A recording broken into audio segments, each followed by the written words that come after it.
सभी विद्यार्थियों को नमस्कार। स्वागत है आप सबका आपके अपने परिवार टीवी तारके में। आज की परिचर्चा हम जो करने चल रहे हैं वो उत्तर प्रदेश लोक सेवा आयोग और अन्य प्रदेश के लोक सेवा आयोग के द्वारा जो कृषि विभाग की जो विभिन्न परीक्षाओं का आयोजन किया जाता है उसमें जो है कृषि विज्ञान की शाखा जो मृदा विज्ञान है उससे क्वेश्चन पूछे गए हैं।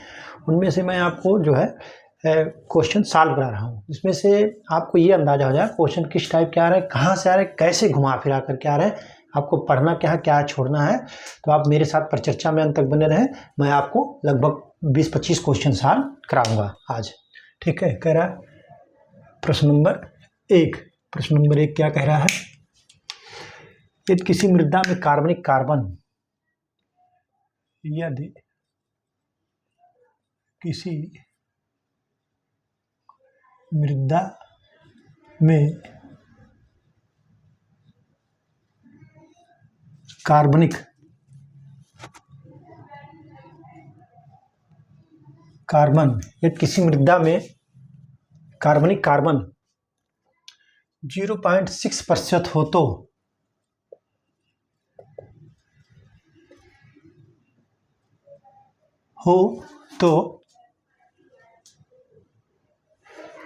उसमें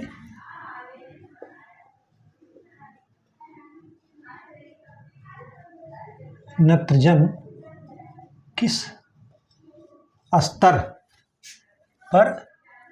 स्तर में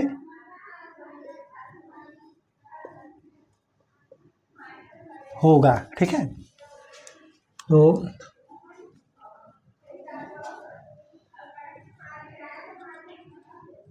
उच्च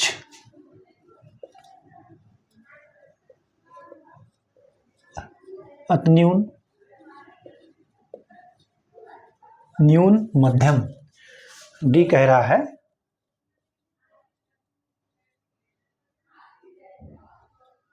मध्यम। कह रहा है कि यदि किसी मृदा में कार्बनिक कार्बन 0.6% हो तो उसमें नाइट्रोजन किस स्तर पर होगा। तो किस स्तर पर होगा, मध्यम होगा। किस स्तर पे होगा, मध्यम पर होगा। ठीक है।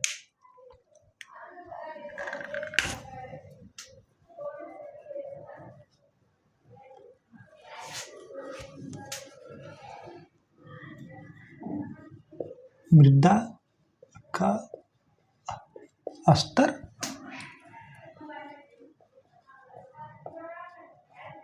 कार्बनिक कार्बन क्या कह रहा है, कार्बनिक कार्बन प्रतिशत। ठीक है।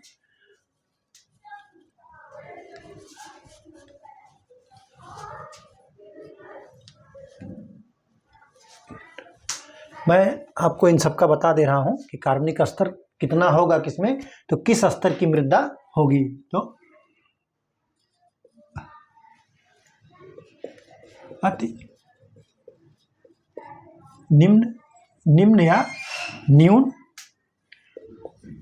2 कह रहा है, न्यून 3 कह रहा है, मध्यम 4, उच्च। तो कार्बनिक कार्बन का प्रतिशत कितना है, 0.2 से कम। ठीक है। 0.20 से कम। ये कह रहा है 0.21 से 0.5। ठीक। दूसरे का मध्यम में 0.51 से 0.8। कितना, 0.8। और उच्च में कह रहा है 0.8 से अधिक। क्या कह रहा है, 0.8 से अधिक। देखिए यदि किसी मृदा में कार्बनिक कार्बन 0.6% हो तो उसमें जो है नाइट्रोजन क्या कह रहा है, नाइट्रोजन किस स्तर में होगा। तो देखिए ये 0.6 कहाँ है, 0.6 जो है किस में आ रहा है, तो 0.6 0.51 से 0.8 तक। तो ये क्या होगा, मध्यम होगा। उच्च, अब मैं सीरियल वाइज आपको बताता हूँ, आप इसको नोट कर लीजिए, याद कर लीजिएगा। अति निम्न में हो 0 से जो है इसका माइनस मत समझिएगा इसको, 0.020 से कम है तो अति निम्न है, और 0.121 से 0.50 तक है तो वो न्यून है, और मध्यम में 0.51 से 0.80 उसको उच्च मृदा का स्तर कब होगा, 0.8 से जो है अधिक होगा, कार्बन का जो परसेंटेज होगा जब 0.80 से अधिक होगा। आप इसको नोट कर लीजिए, ठीक है।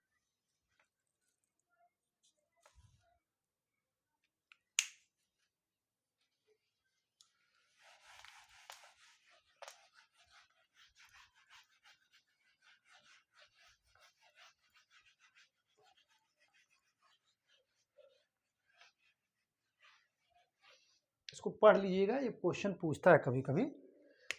फिर कह रहा है खनिज मृदा का कण, अभी मैंने पिछली क्लास में आपको लिखाया है। कह रहे हैं खनिज मृदाओं का घनत्व कण कितना होता है, खनिज मृदाओं का जो घनत्व कण है वो कितना होता है, तो कितना होता है 2.65 ग्राम प्रति घन सेंटीमीटर। मृदा खनिज मृदाओं का जो कण होता है का घनत्व जो होता है, खनिज मृदाओं का जो कण घनत्व जो होता है वो 2.65 ग्राम प्रति घन सेंटीमीटर होता है। आप इसको नोट कर लीजिए, ठीक है, ठीक है।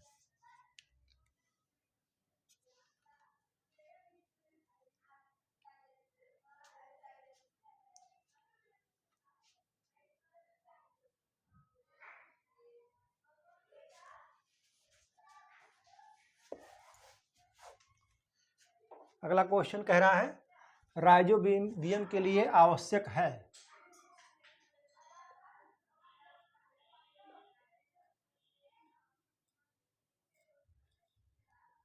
राइजोबियम के लिए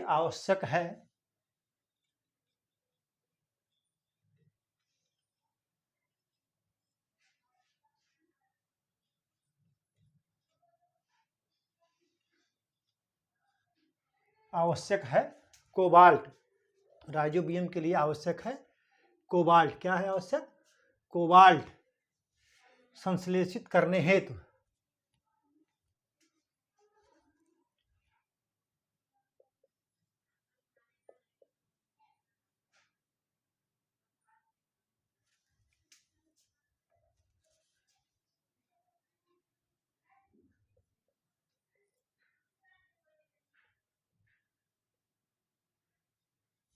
ठीक है।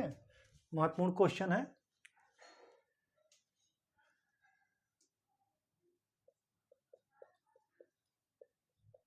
विटामिन ए,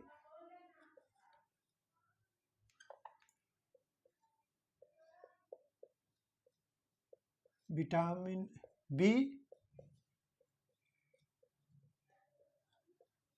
विटामिन सी, कह रहा है विटामिन B12। तो राइजोबियम के लिए आवश्यक है जो कोबाल्ट का संश्लेषण करने के लिए, राइजोबियम के लिए जो है जो संश्लेषित करने के लिए वो क्या है, विटामिन B12 आवश्यक है। ये जो है संश्लेषित करने के लिए नाइट्रोजन के स्थिरीकरण करने में कोबाल्ट अति आवश्यक है। अब क्या होता है विटामिन B12 जो है इसी को आप इसको नोट कर लीजिए, ये क्वेश्चन पूछा जाएगा।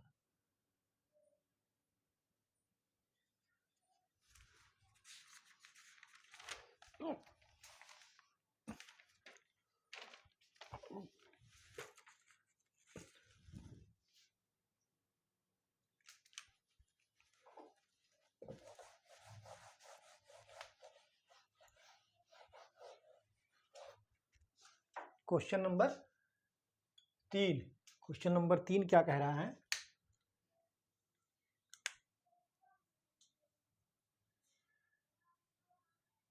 किस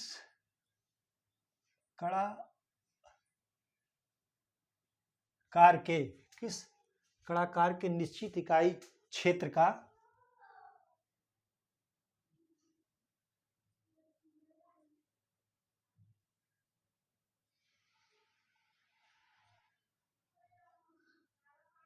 निश्चित इकाई क्षेत्र का पृष्ठीय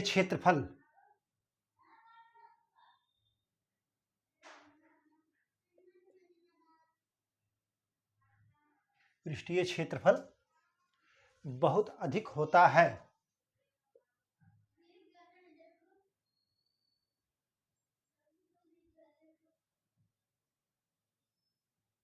बहुत अधिक होता है, ठीक है।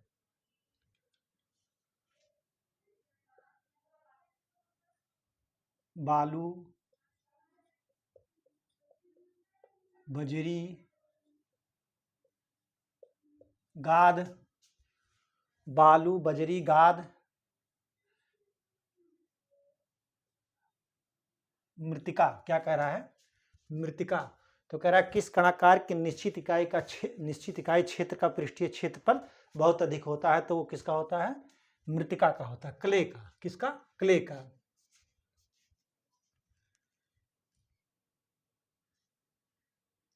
इसका जो कड़ा आकार जो होता है इसका 0.02 मिलीमीटर से कम इसका कण का आकार होता है, ठीक है। इसका जो होता है 0.02 मिलीमीटर से कम होता है।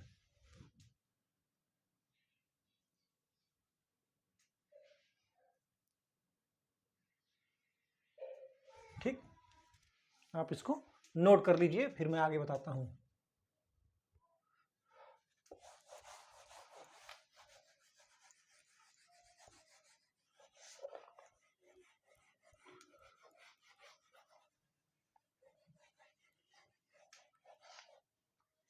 कह रहा है कि अच्छी फसल उत्पादन के लिए भूमि का पीएच मान कितना होना चाहिए? अगला क्वेश्चन कह रहा है। तो वो जो है इसमें तो दिया है 6 से 7, 6.5 से 7.5 भी अगर है तो भी चल जाएगा, माना जाएगा। लेकिन इसमें जो है 4 से 5, 5 से 6, 6 से 7, 7 से 8 दिया है, तो वहाँ पर जो है 6 से 7 ही माना जाएगा, ठीक है। आप जो है इसको नोट कर लीजिए।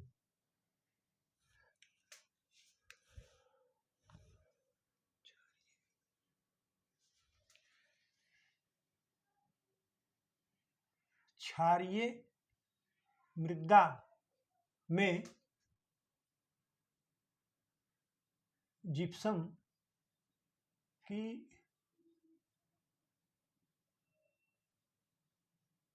घुलनशीलता, क्या करा है? क्षारीय मृदा में जिप्सम की घुलनशीलता कितनी होती है? क्षारीय मृदा में जिप्सम की घुलनशीलता कितनी होती है?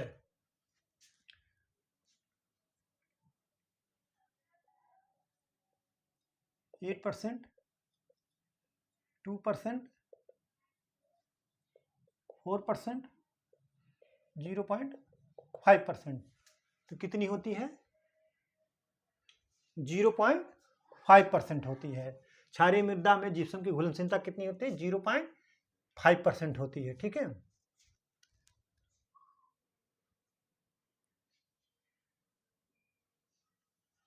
और जल में विलय अगर पूछ ले तो 0.25%। कितना?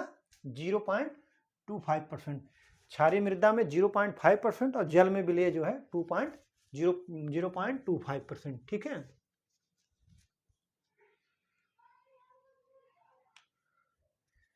अगला क्वेश्चन आप नोट कर लीजिए, वैसे ही मैं बता दे रहा हूं। एरिडोसॉल यानी मरुस्थलीय एरिडोसॉल जो है कहाँ पाई जाती है? तो राजस्थान में पाई जाती है। कहाँ पर पाई जाती है? राजस्थान में। एरिडोसॉल मृदा कहाँ पाई जाती है? एरिडोसॉल मृदा राजस्थान में पाई जाती है। आप इसको नोट कर लीजिए।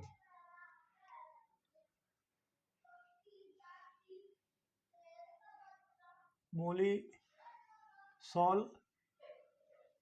मृदा में किसकी अधिकता होती है? Option A.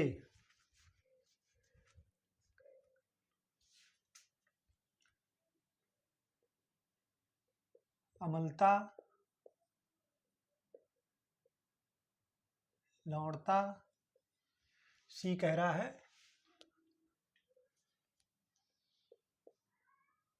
जैवांश पदार्थ। डी कह रहा है calcium carbonate. Calcium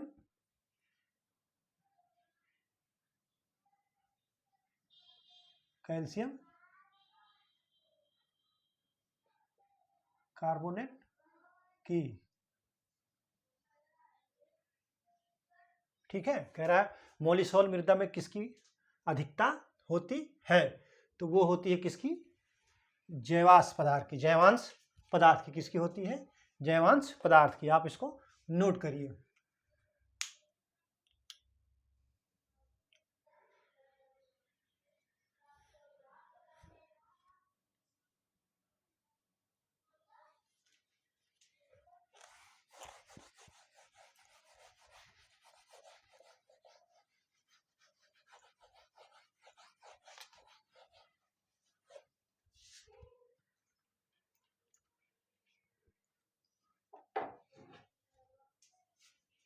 question number 6।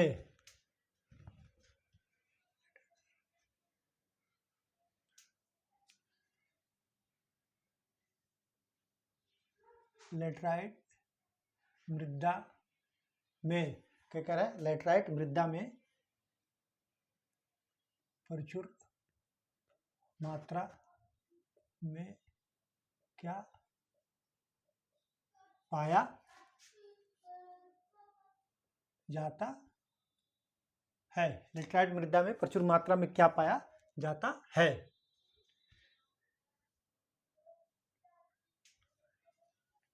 Option A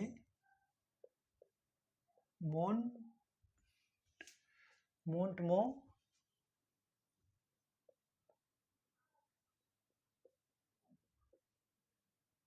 रिलोनाइट। B क्या कह रहा है?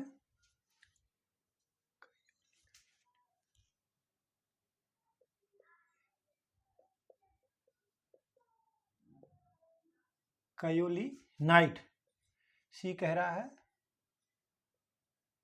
इलाइट। और डी कह रहा है ऑप्शन डी क्लोराइट। क्या? क्लोराइट की। तो लेटराइट मृदा में प्रचुर मात्रा में क्या पाई जाती है? तो पाई जाती है कायोलिनाइट। क्या पाई जाती है? कायोलिनाइट की जो है पाई जाती है इसमें। ठीक है, आप इसको नोट करिए। ठीक है, ये जलोढ़, ये काली मृदा। ठीक है,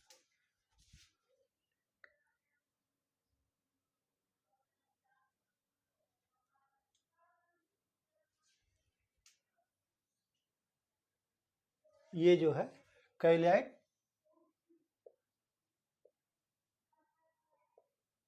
लाल मृदा में। ठीक है, आप इसको नोट कर लीजिए। ठीक है, लेटराइट मतलब काली मृदा, कैलोनाइट लाल मृदा में, इलाइट जो है जलोढ़ मृदा में, और ये कायोलाइट जो है उसमें भी पाई जाती है, लेटराइट में भी पाई जाती है। ठीक है, लेटराइट में भी ये पाई जाती है। इसमें मिलती है, लाल मृदा में भी मिलती है। ठीक है, आप इसको नोट कर लीजिए। ठीक, और फिर ये दोनों जो हैं कहाँ कहाँ मिलती हैं ये भी मैं आपको बता दे रहा हूँ।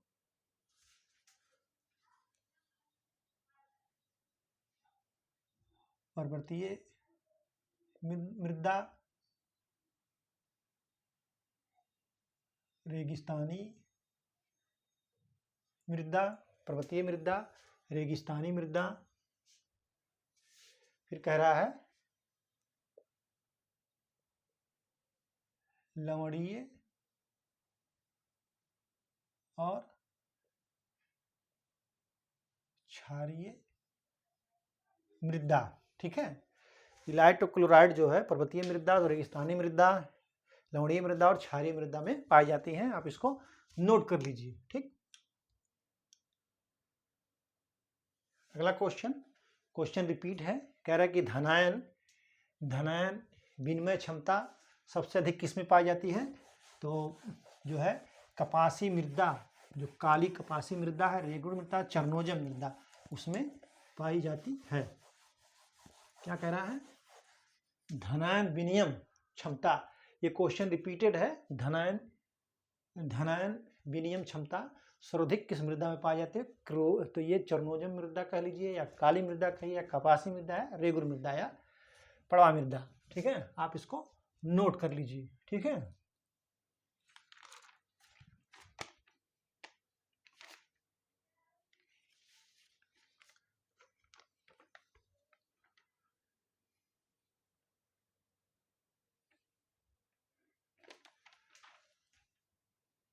सत्तर प्रतिशत से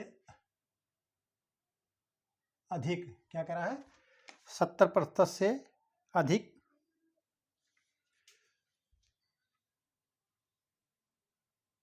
बालू के कणों वाली मृदा को क्या कहते हैं?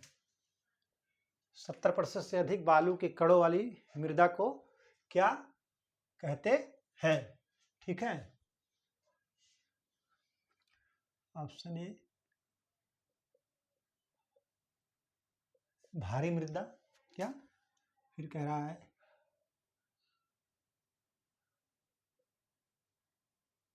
हल्की मृदा,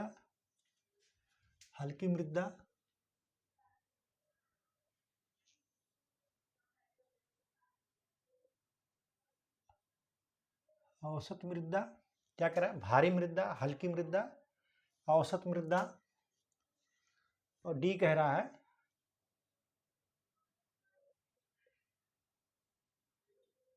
सर्वाधिक भारी मृदा। ठीक है, क्या कह रहा है? 70% से अधिक बालू वाले कणों वाली मृदा को क्या कहते हैं? तो इसको जो कहते हैं वो हल्की मृदा कहते हैं। क्या कहते हैं? हल्की मृदा कहते हैं। ठीक है, आप इसको नोट कर लीजिए। देखिए, हल्की मृदा में 70% से अधिक बालू के कण होते हैं। ठीक है, और औसत मृदा में जो है 60 से 70% बालू के कण होते हैं। ठीक है, और जो है भारी मृदा में 40 से 45%, क्या है? 40 से 45 बालू पाई जाती है। ठीक है, इसमें जो है ये हल्की में 70% से अधिक। ठीक है, सर्वाधिक भारी नहीं, ये भारी मृदा का है, 40 से 45% बालू। ठीक है, आप इसको नोट कर लीजिए। ठीक है, आप इसको नोट कर लीजिए। ठीक,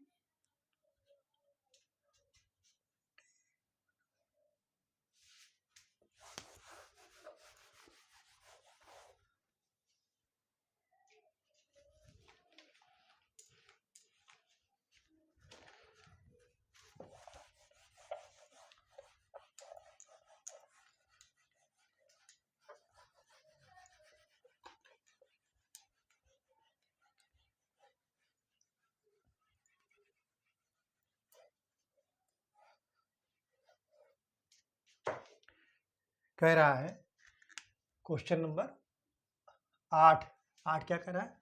मोटे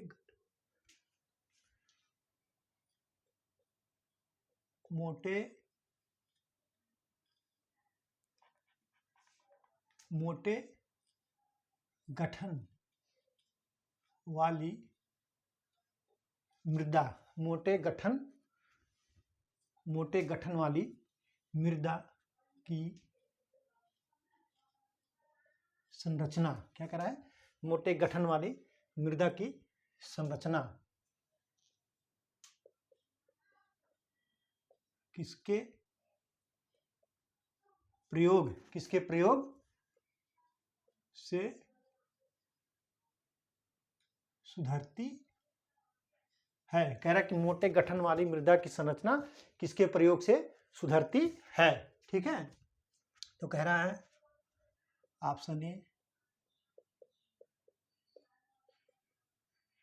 रासायनिक खादों के, बी कह रहा है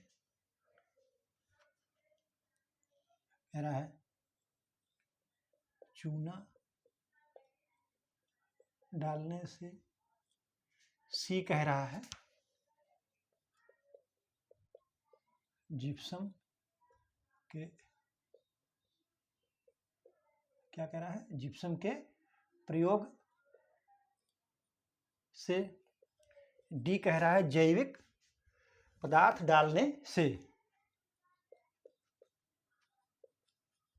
जैविक पदार्थ डालने से। तो मोटे गठन वाली मृदा की संरचना किसके प्रयोग से सुधरती है, तो जैविक पदार्थ डालने से। जैविक पदार्थ प्रयोग करने से मिट्टी में भुरभुरापन आ जाता है। ठीक है, और ये जो है मोटे गठन की संरचना जैविक पदार्थ डालने से सुधर जाती है। इसके प्रयोग से जो है पोषक तत्व तथा जल धारण करने की क्षमता बढ़ जाती है। ठीक है, आप इसको नोट कर लीजिए। अब देखिए यहाँ दो चीज और है, रासायनिक खादों के प्रयोग से तो सुधार ना होकर के जो है दुष्प्रभाव ही पड़ता है अगर इसका ज्यादा प्रयोग कर दिया जाए। चूना के किससे करते हैं, अम्लीय मृदा का सुधार, और जिप्सम से क्षारीय मृदा का सुधार। ठीक है, चूना से डालने से अम्लीय मृदा में सुधार होती है और जिप्सम के प्रयोग से क्षारीय मृदा में सुधार होती है। और जो है मोटे गठन वाली मृदा संरचना के प्रयोग से किससे सुधरती है, जैविक पदार्थ डालने से। ठीक है, आप इसको नोट कर लीजिए।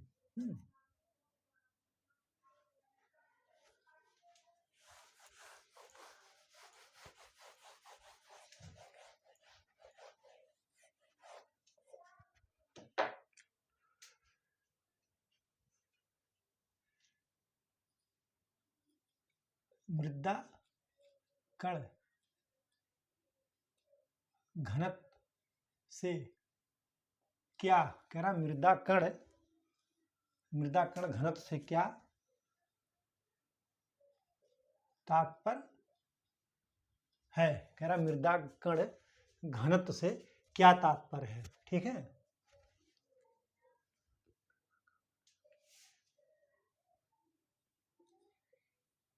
मृदा का भार बटे रंध्र आयतन। क्या है, रंध्र आयतन। ठीक है, बी क्या कह रहा है, बी कह रहा है मृदा कणों का भार बटे रंध्र आयतन। सी क्या कह रहा है, मृदा का भार बटे मृदा का आयतन।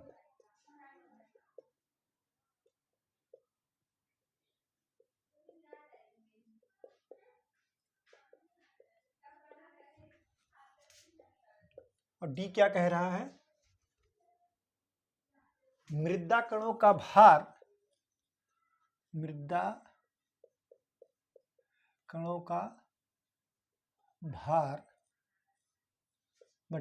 मृदा कणों का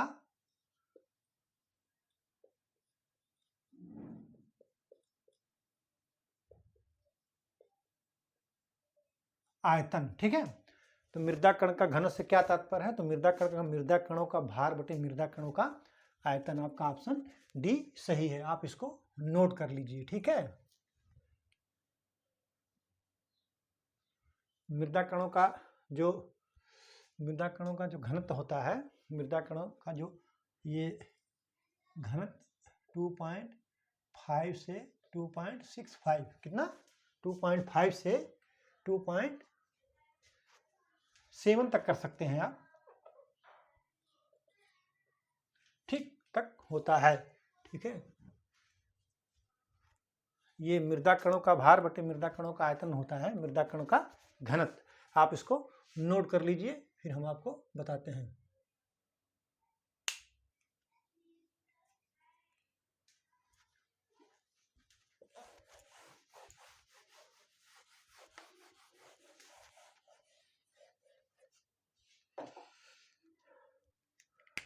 क्वेश्चन नंबर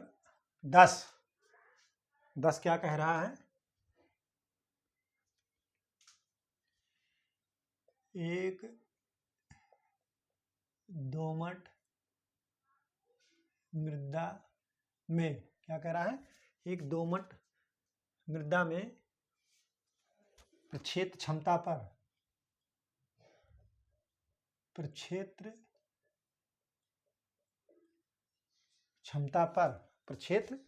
क्षमता पर मृदा जल तनाव, क्या कह रहा है? मृदा जल तनाव कितना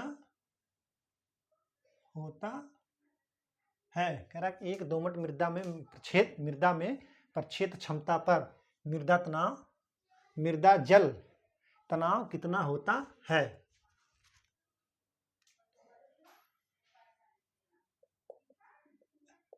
एक बार, दो बार, तीन बार,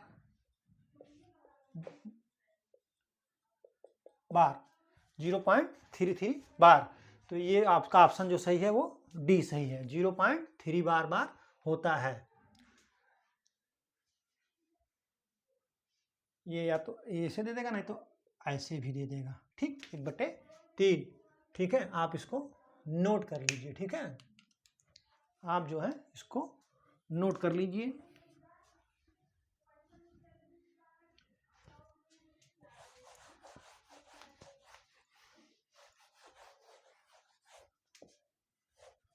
अगला क्वेश्चन बहुत ही महत्वपूर्ण क्वेश्चन है, सामान्य ज्ञान की दृष्टि से भी महत्वपूर्ण है और जो है एग्रीकल्चर की दृष्टि से भी महत्वपूर्ण है। मृदा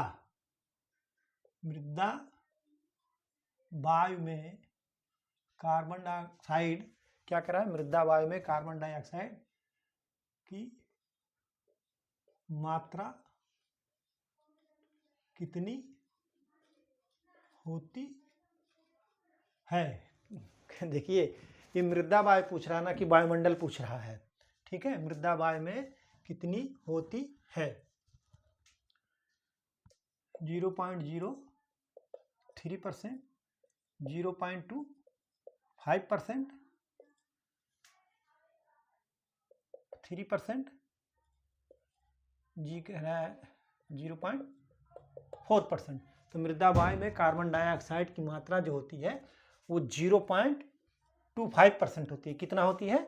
0.25% होती है। आप इसको नोट कर लीजिए। ठीक है, अब मैं दोनों मृदा वायु में जो गैसों का परसेंटेज जो है और वायुमंडल में जो गैसों का जो है वो मैं आपको दोनों का तुलनात्मक अध्ययन करा दे रहा हूँ कि जो है मृदा में कितना ऑक्सीजन पाया जाता है, कितना नाइट्रोजन, कितना कार्बन डाइऑक्साइड, और मृदा वायु में कितना पाया जाता है और वायुमंडल में कितना पाया जाता है। ठीक है, देखिए ये आपका है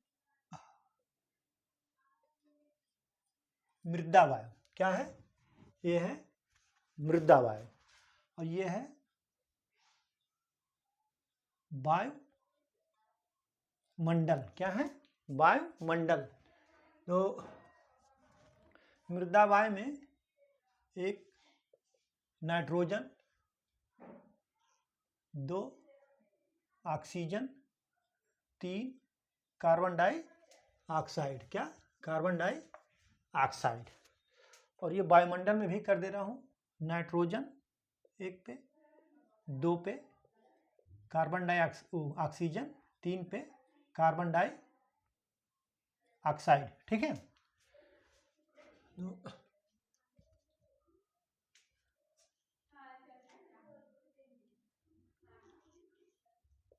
69 से 80%।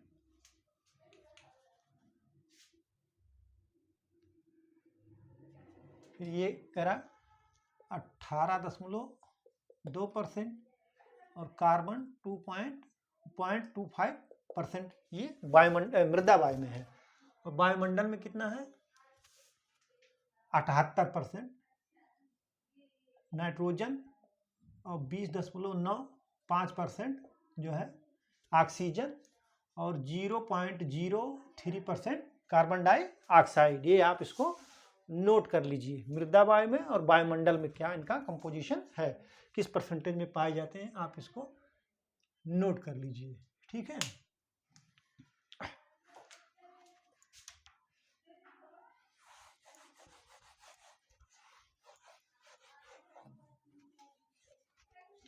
Question number 13। क्वेश्चन नंबर 13 क्या कह रहा है?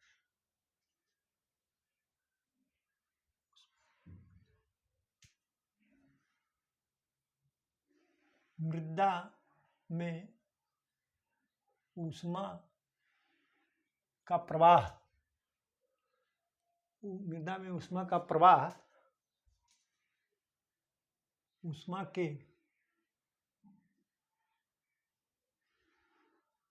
प्रवाह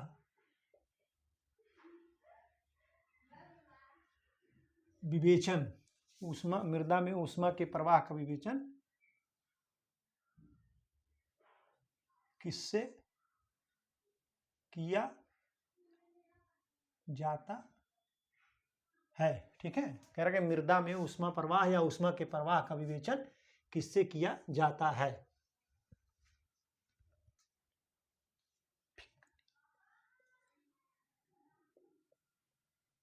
ओह का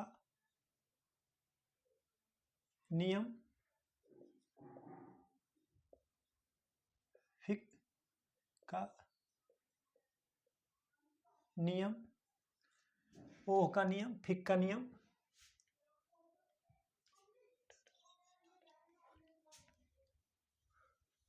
सी कह रहा है डॉर्सी का नियम और डी कह रहा है फोरियर का नियम। क्या कह रहा है? मृदा में ऊष्मा प्रवाह या ऊष्मा के प्रवाह का विवेचन किससे किया जाता है? तो किससे किया जाता है? फोरियर का नियम। ये जो है ऊष्मा का प्रवाह जो है, ऊष्मा प्रवाह फोरियर के नियम से। ठीक है, डार्सी और ओह के नियम से क्या होता है? विद्युत, मतलब ओह माने ओम है, ये ओह ना करके ये ओम होगा, ये ओम होगा। ओम से क्या होगा? विद्युत प्रतिरोध। क्या होगा? इससे विद्युत प्रतिरोध। ठीक है, इससे विद्युत प्रतिरोध की विवेचना की जाती है। और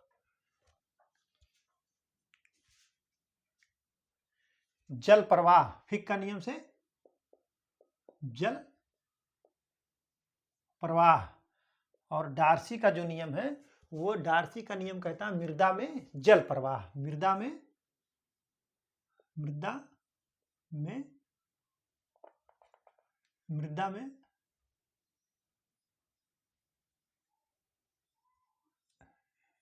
में जल प्रवाह। ठीक है, मृदा में ऊष्मा प्रवाह या ऊष्मा के प्रवाह की विवेचना किसके द्वारा की जाए? तो फोरियर के नियम से। इसी तरीके से जो ऑप्शन इनका भी कोई ना कोई किसी न किसी का ये वो है। तो ओम का नियम विद्युत प्रतिरोध, फिक का नियम जल प्रवाह। ठीक है, जल प्रवाह है। और डार्सी का नियम मृदा में जल प्रवाह। और फोरियर तो आप जान ही रहे हैं, आप इसको नोट कर लीजिए। ठीक है,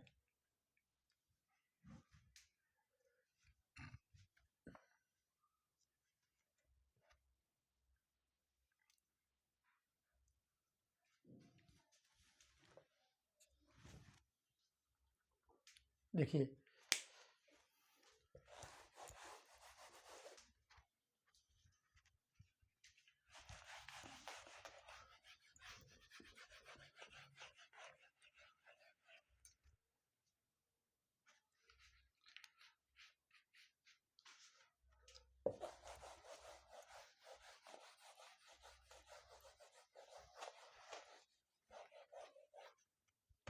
क्वेश्चन नंबर 14, क्वेश्चन नंबर 14 करा, सूखी मृदा की विशिष्ट, क्या कह रहा है, सूखी मृदा की विशिष्ट ऊष्मा कितनी होती है। ठीक है, सूखी मृदा की जो है विशिष्ट ऊष्मा कितनी होती है। 0.1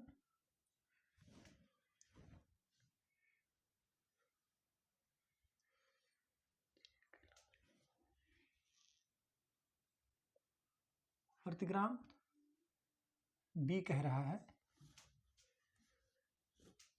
जो है 0.5 कैलोरी प्रति ग्राम, सी कह रहा है 1 कैलोरी प्रति ग्राम, और डी कह रहा है 0.2 कैलोरी प्रति ग्राम। तो सूखी मृदा की जो विशिष्ट ऊष्मा कितनी होती है 0.2, और जल की जो है 1, ये किसकी है, जल की विशिष्ट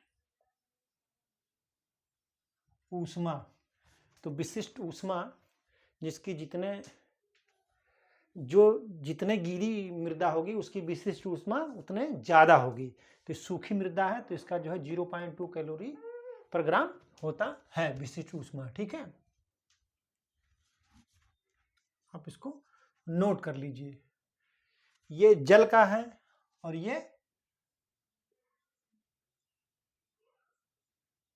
ह्यूमस का, कितना, कौन, 0.5 जो है ह्यूमस का है। एक जो है एक विशिष्ट ऊष्मा जल की और 0.5 कैलोरी जो है विशिष्ट ऊष्मा जो है ह्यूमस की होती है। सूखी मृदा का तो 2 ही है, आप इसको नोट कर लीजिए। ठीक है, ह्यूमस का 0.5, जल का 1, और ये सूखी मृदा की है, आप इसको नोट कर लीजिए। ठीक है,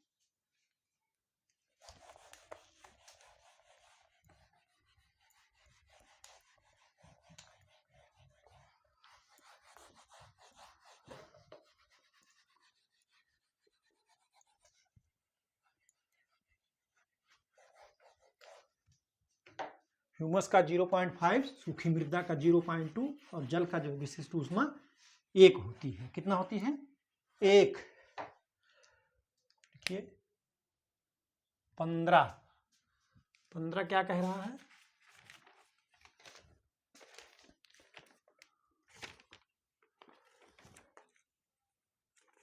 15 कह रहा है कोर्टिसोल्स कहाँ पाई जाती है, कोर्टिसोल्स कहाँ पाई जाती है। ठीक है, वर्टिसोल्स जो है वो गण है, उसी का एक है, कह रहा है हरियाणा, बी कह रहा है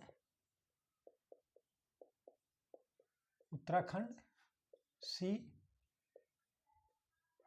महाराष्ट्र, डी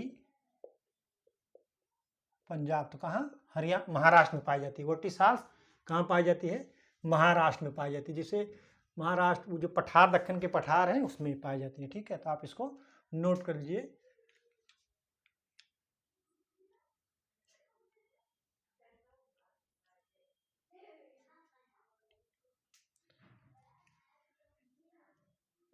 इस मृदा का काला रंग, इस मृदा का काला रंग जो है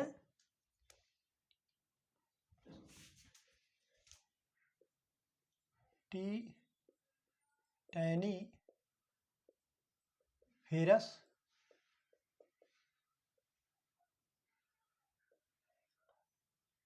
मैग्नेटाइट के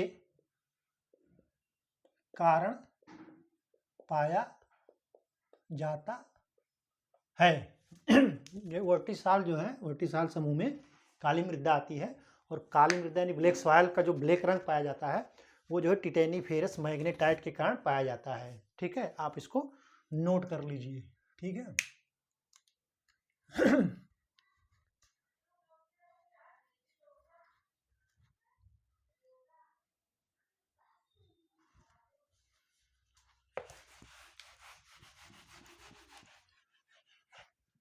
क्वेश्चन नंबर 16 क्या कह रहा है? भूमि की भौतिक दशा को क्या कहते हैं? भूमि की भौतिक दशा को, भूमि की भौतिक दशा को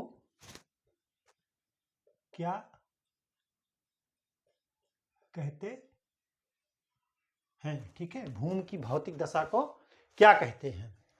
ऑप्शन ए मृदा संरचना, बी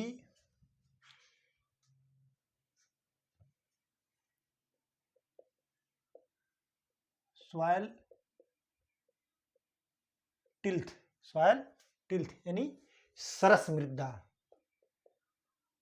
सरस मृदा, सी मृदा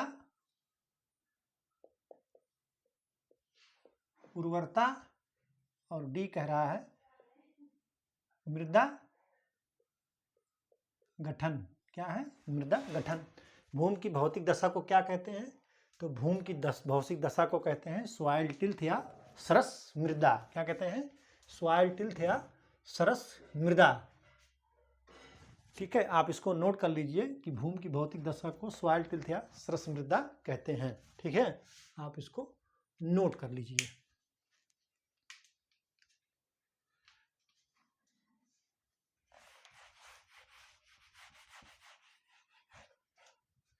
क्वेश्चन नंबर 17, क्वेश्चन नंबर 17 क्या कह रहा है?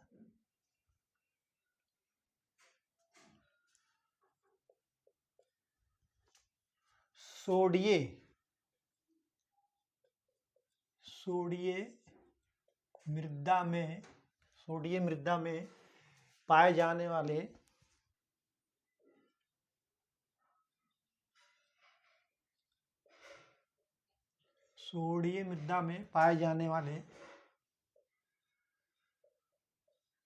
लवणों, क्या कह रहे हैं? सोडिये मृदा में पाए जाने वाले लवणों के सही समूह को सही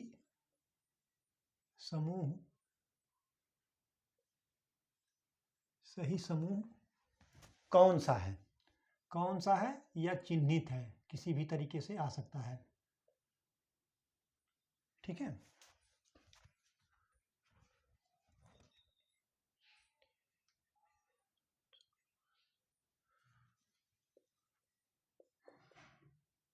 sodium chloride plus sodium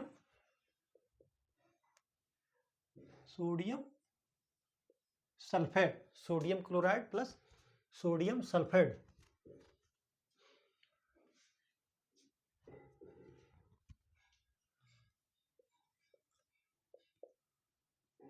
sodium carbonate, क्या कह रहा है? Sodium carbonate plus sodium sulphate. फिर सी कह रहा है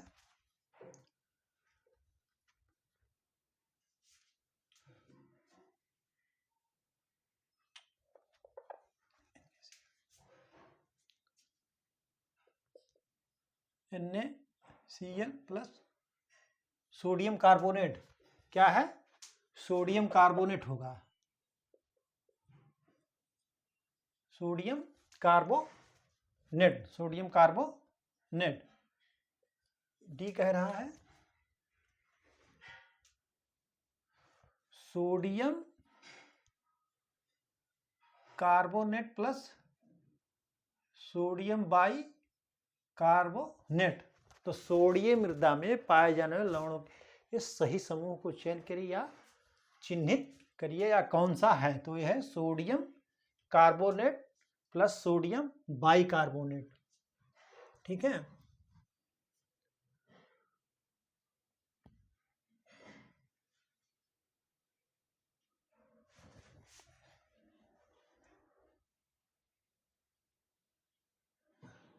इन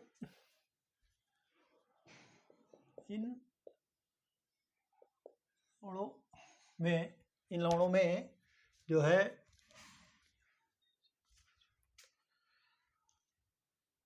सोडियम, पोटेशियम, कैल्शियम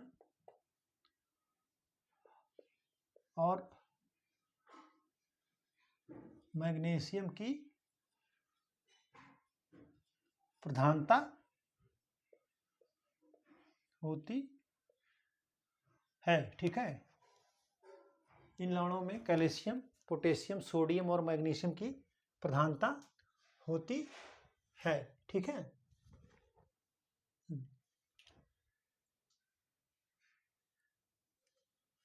और मृदा का पीएच मान सोडिय मृदा का पीएच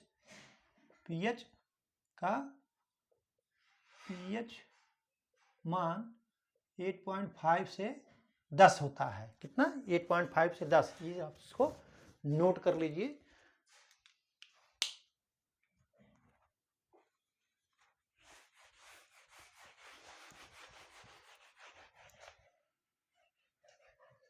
क्वेश्चन नंबर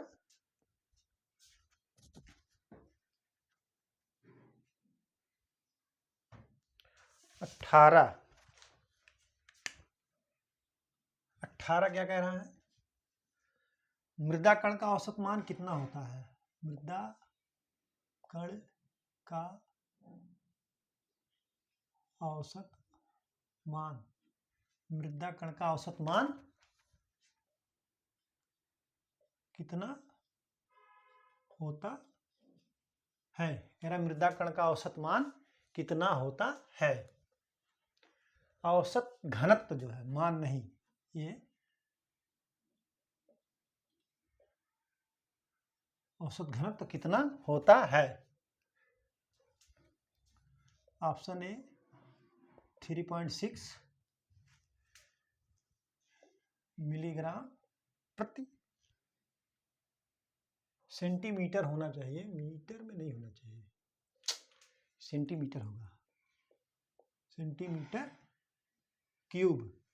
बी कह रहा है 1.5 मिलीग्राम पर सेंटीमीटर क्यूब और सी कह रहा है 2.6 मिलीग्राम पर सेंटीमीटर क्यूब और डी कह रहा है 4.6 मिलीग्राम पर सेंटीमीटर क्यूब।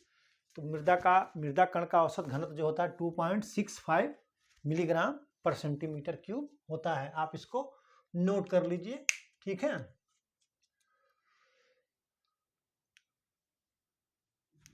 अब मैं आपको सारे जितना मृदा कण है उनका वर्ग बता दे रहा हूं, आप उसको याद कर लीजिएगा, नोट कर लीजिएगा। ठीक है।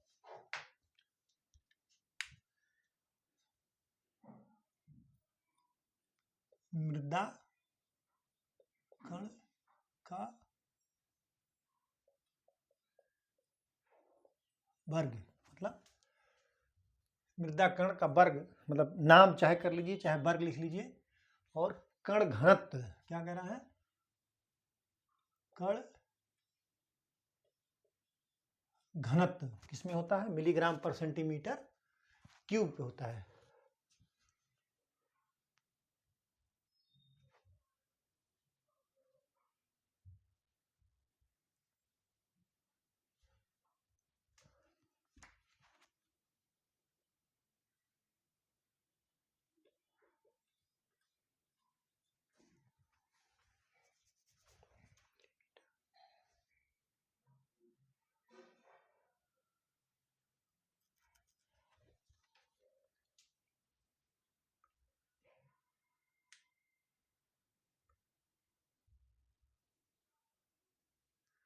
महीन कंकड़,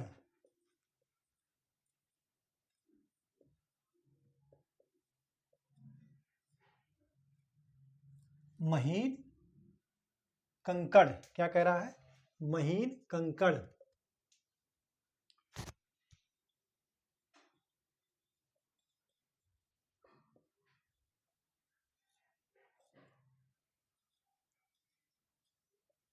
मध्यम बालू,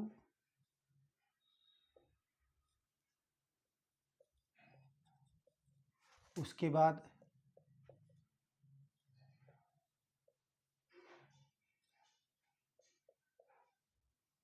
महीन बालू, महीन बालू, बहुत महीन बालू, क्या कह रहा है? बहुत महीन बालू। फिर 6 में क्या कह रहा है?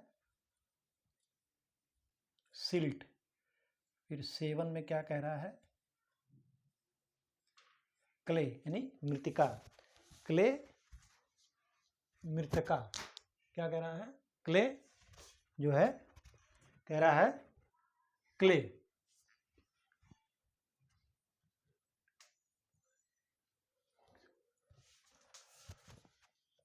टू 2.647 2.64, ठीक है।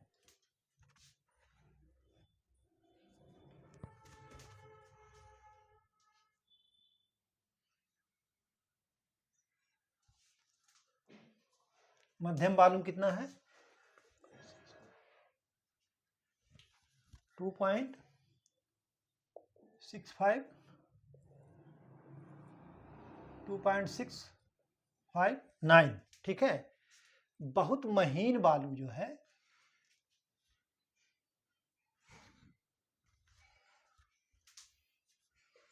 2.66, सिल्ट जो है 2.65